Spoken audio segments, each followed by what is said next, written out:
So I've started a little idea here only using pigments up until the moment this little drum sample fill comes in. And I've mapped out a little intro and build-up idea here with some melodies and chords and stuff. I'm just gonna play this so you know what's going on here. Got this plucky little synth coming in, doing some supersaws and pigments.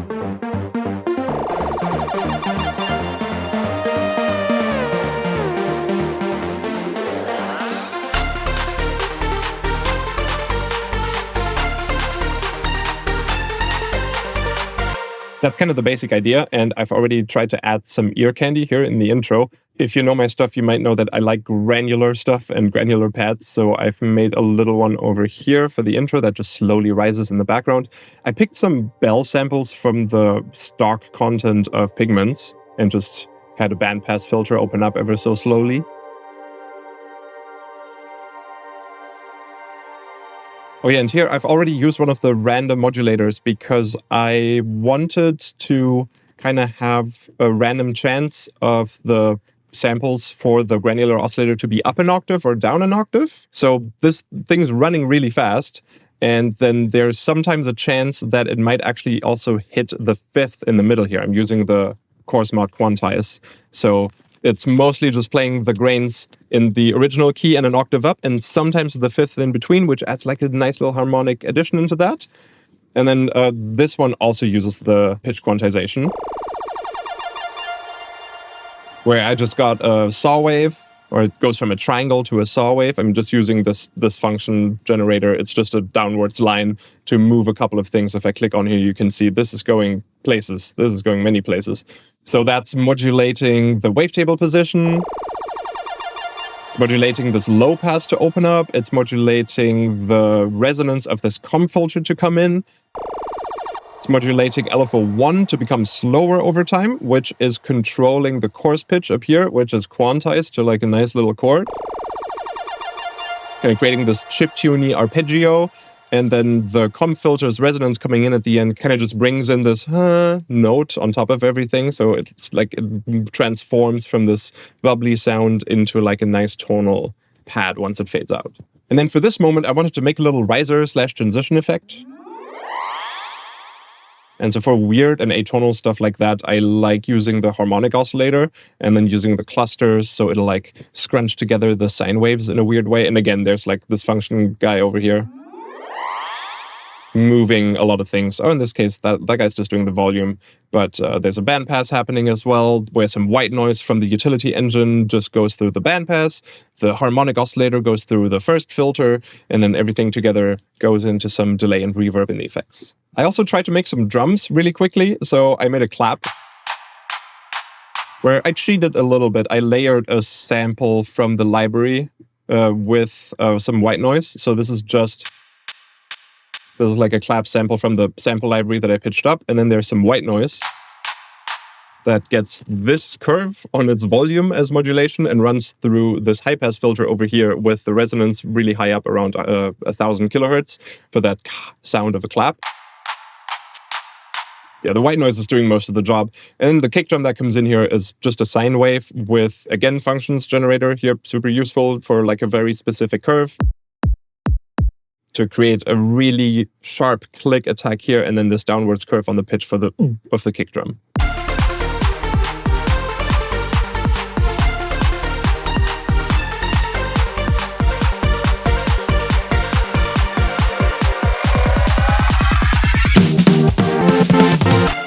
That's where I'm currently at. This fill is not in time.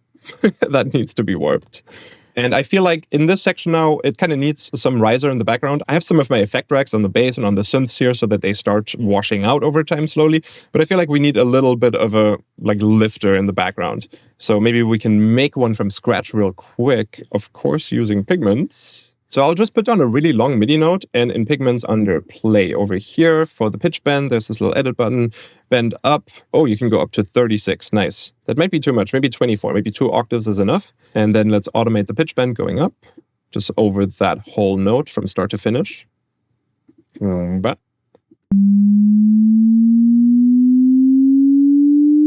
Very nice. And then I might use one of the macros here. I'm going to just clean it up so it is not assigned to anything to go on a couple of different things. Also, I'll just, ahead of time, I'll just move that macro from 0 to 100 as well, from start to finish on that note. And then we can attach that to whatever we want to change over time during this riser. We could do something really basic where we just take like a saw wave with tons of detune and many voices, and it just kind of like does something like that for a riser. That works. That's totally fine. But I also really like using the harmonic oscillator for some weirdness. And I can show you what I mean with the clusters mode. That's really fun. So initially this will sound like just another saw wave, but it's actually a lot of individual sine waves making up a saw wave, and we can manipulate them in a weird way. We can, for example, stretch them all out over the frequency spectrum a little bit with this ratio knob. And you might notice if you hit 2, it'll sound like a square wave because now it's every other harmonic, but you can go in between or above for like really weird timbres. And then over here, we've got different modulation modes, and one of them is called cluster. And if we mess with this,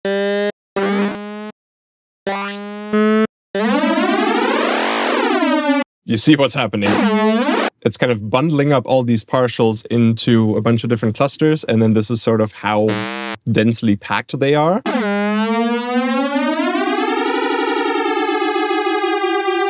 That kind of sounds like a spaceship engine. I really like that.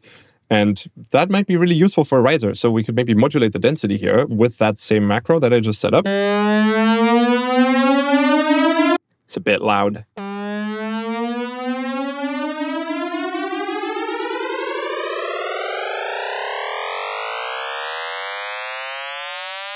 That's a pretty fun riser. I feel like in addition to this, we should maybe have a high pass so that it like slowly takes everything away from the bottom over time. You can just use the same macro since we already got that set up. And maybe a flanger as well. Like so I'll just use a comp filter here on low pass 6 mode, all pass to 100. So it's a negative comp filter. I just like those more. And then we'll put the same macro on the frequency here. Gain down a little bit.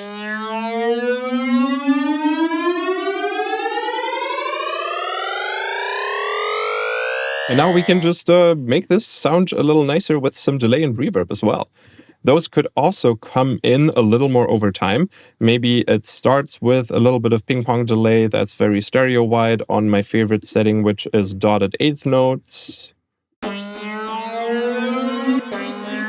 It sounds a little bit like those groan tubes, the things you're like, ew, and you turn them around, they go, ew. And then maybe a little bit of reverb that's just there all the time. But after that, I'll add another one. And that one starts at 0% dry wet. And the macro is just going to turn it up all the way.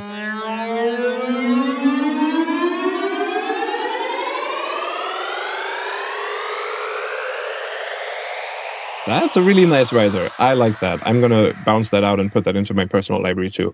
Maybe one last addition, it could modulate the volume as well. So it starts a little quieter, ends a little bit louder.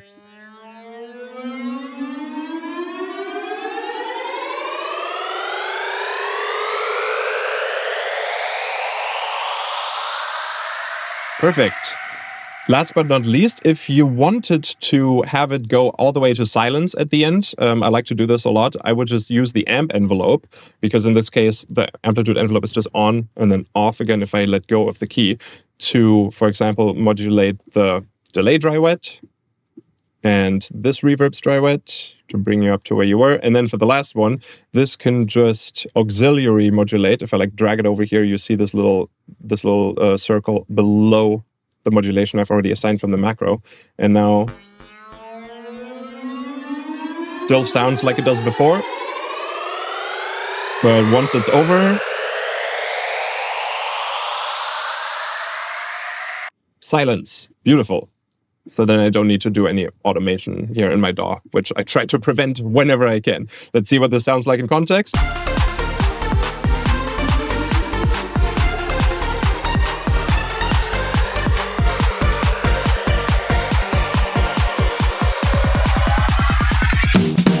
Perfect. Love it. All right, now with this riser here, we kind of have everything that we need to get into a potential drop. I have this little drum fill here and some chords that just kind of like do this. And then my idea was to go And then on the snare, bring in some heavier bass sounds and make like a cool drop pattern there. Also for this chiptune sound, I'm using the quantize on the oscillator again here, just set to a single note, so it just does octaves. Since we already had that little chiptuney sound in the intro, that kind of made sense. So I've pulled up a fresh Pigments init patch over here. And I kind of want to make two different sounds. I kind of want to make like a cool acid type sound, maybe with a square wave as the bass. And you can sort of like kind of get there with some resonance and drive, but not really. Like it's missing that sort of angriness that an old TB303 might have for like a classic old schooly acid sound. But we've got some new filters now in this version of Pigments. Down here is a list of filters called Rage, and they all have like different distortion modes. It's just a low-pass filter, but you might already be able to hear that that crunches a lot nicer. It has that like brittly top end to it. And I kind of just want that to move like in a wow type shape. I usually think about it first. Maybe I'll enunciate the sound with my voice, like a wow, and then that'll be like, okay, I need like a fast upwards movement and then a slightly longer downwards movement. I'm gonna just use a different envelope for that. Dial that in. That's a nice wow. So let's check out some of the different distortion modes here. There's diode, classic distortion, soft clip, tape, and transistor. Yeah, that sounds cool. That's the tape mode. Soft clip's got a little more bite. That's cool. That's the kind of sound I was looking for. And then we can just beef that up with an OTT in the effects section. Nice. I like that. Alternatively, could be a saw, but I kind of like the square more. And then for some stereo width, I'll either bring in some unison, but have the phases all restart from the same position. You can do some fun stuff with that. That also makes this oscillator a lot louder, so now the distortion over in the filter stage is a little stronger. Maybe have to bring that back down. Or alternatively, another favorite of mine in the effects section is the super unison. And just blending that in ever so slightly, maybe before the distortion. And now we've made like a nice bitey, acidy kind of bass stab. Love that sound. And another sound I would maybe want for the drop is a classic dubstep growl, which we can also build entirely inside of Pigments and don't have to use any external plugins. Obviously, you can sweeten it up with some extra stuff afterwards, but you don't have to. And for a growly sound, I'd usually start with some more complex waveform that kind of has, maybe already brings a formant itself. We can have a look through the formant list here. There's also some new wavetables in this version of Pigments now. That sounds like a speak and spell almost. Maybe that one will work. We can try it out. What mostly makes the growl sound is what's happening with the filters in the effects chain. So we can kind of start with this. Maybe I'll make this a little more bitey with something like this.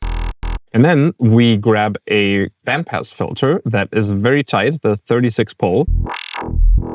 I'll add a little LFO on that so we have some movement going on. So something's moving that up and down for us. Maybe a little bit faster. That's nice. And then in the effects section, we need, at least at some point, 3 of the multiband dynamics. By default, this is kind of the OTT preset, but the amount is at 50%. So I'm going to just turn that to 100% and add another one, add 100%, and add a third one over here. And just chain these together. Woo! Beef! Make sure to turn down your output because this gets very loud. So all that multiband compression is bringing up the top end that got missing from the filter. And you start getting this nice little crunchy, these little crunchy artifacts when the filter moves down, which sounds really cool. We can actually increase that even more by using one of the new effects, the corroder over here, which does like I guess a mixture of some sample rate reduction and like some grimy white noise it adds in. And I'm going to turn the amount of this to just 1%. And it's already adding a bunch of stuff in. There's some noise control here. We could bring that up. Then we've got a lot of crunch happening there. And because there's so much being brought up by the upwards compression of the multiband compressors, we really only need this at, like even at 0.001% 0.025%, you can still hear it. So that adds a nice little crunch to it. And then lastly, for the formanty sound of the growl, obviously the wavetable kind of brings a little bit of formant sound with it itself. And I'm going to adjust the pitch bend range over here on the play page real quick so that I can go up and down with this. But in a proper growl chain, at least for me, there is some sort of phaser making the vowel sound. And the cluster filters are actually perfect for this. So if we go in here, like the peak 18 or the bandpass 24 can be really useful for this. We place that in a range that kind of sounds formanty and play with the spread. And kind of hear how it sounds like an I kind of sound, maybe go a little lower. It's like, yeah. And then we can modulate the spread here as well if we wanted to with that same LFO.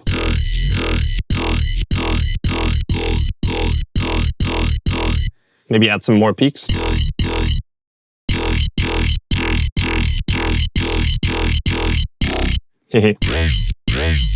Nice. I want this guy to be a little slower. So we can do a pitch drop down, kind of something like, yeah. Sweet. And then last but not least, you can go back to the wavetable and find some other ones, a different frame in the wavetable, or mess with the phase distortion or transformation a little more to enhance the sound. Or find the perfect timbre. It's all about finding the sweet spots, in my opinion.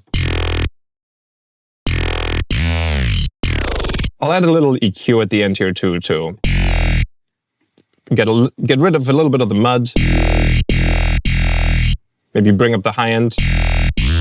And if there's some sort of modulation happening, like in this case, this LFO, being in charge of that wobble for added dynamics, because all this multiband compression is like getting rid of so much dynamics, we could just reuse this to either modulate some volume at the end, or I like putting it on the high gain here, so that makes it brighter when it's at the top, makes it darker when it's closing.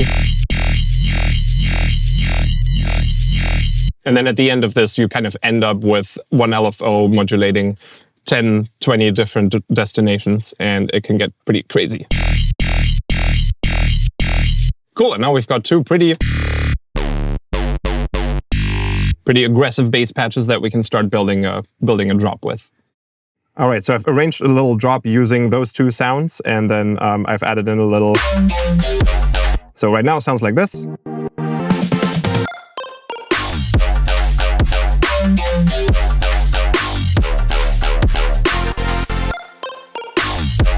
Like 4 bars is enough for now. And that works pretty well, though I feel like I would like to maybe add some sort of melodic layer to these atonal sounding acid steps. I've also added a comp filter to that one to make it a little more interesting sounding. Before we had kind of that just square oscillator running through the rage filter. So I've added a negative comp filter. It also moves a little bit. Just kind of makes it a little more metallic. I really like that. Could probably use a little more brightness also after this short little reverb I put on it. That's just sizes all the way down, decays all the way down. The pre-delay is just kind of creating like a little slapback reverb. But it makes a big difference without it. It's kind of dry with it. You have a little bit of room on there. That could also just get like a tiny bit of brightness boost. Nice, but I kind of want some sort of melodic layer on top of that acid bass.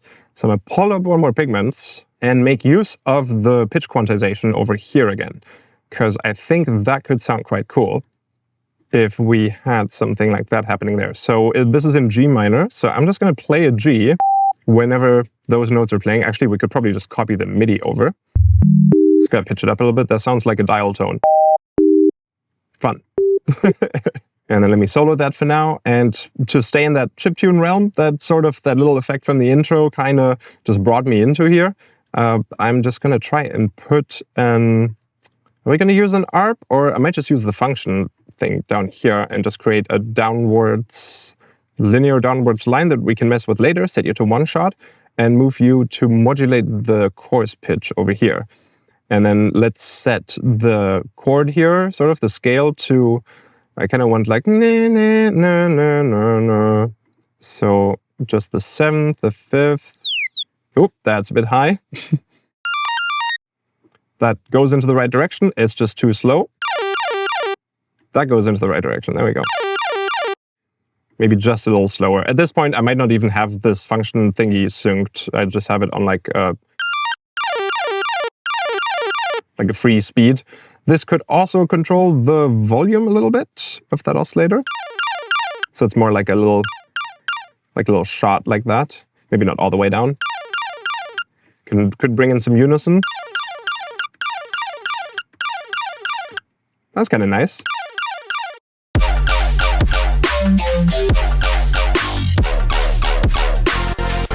And then the only thing is for this one's in a different, like, that would be a different chord. So I might just duplicate what I just made, the little layer. And for that one, gonna need these notes. Pull you up again.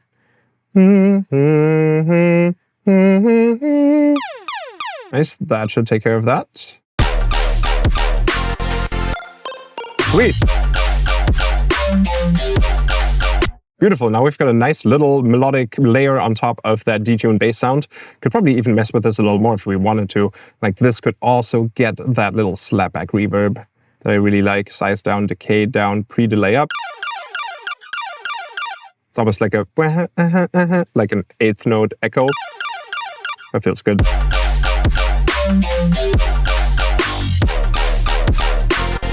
Sweet, and now we have made ourselves a little intro, build up, and drop only using pigments, except for this drum fill and this drum loop. I'm gonna just play it through one last time.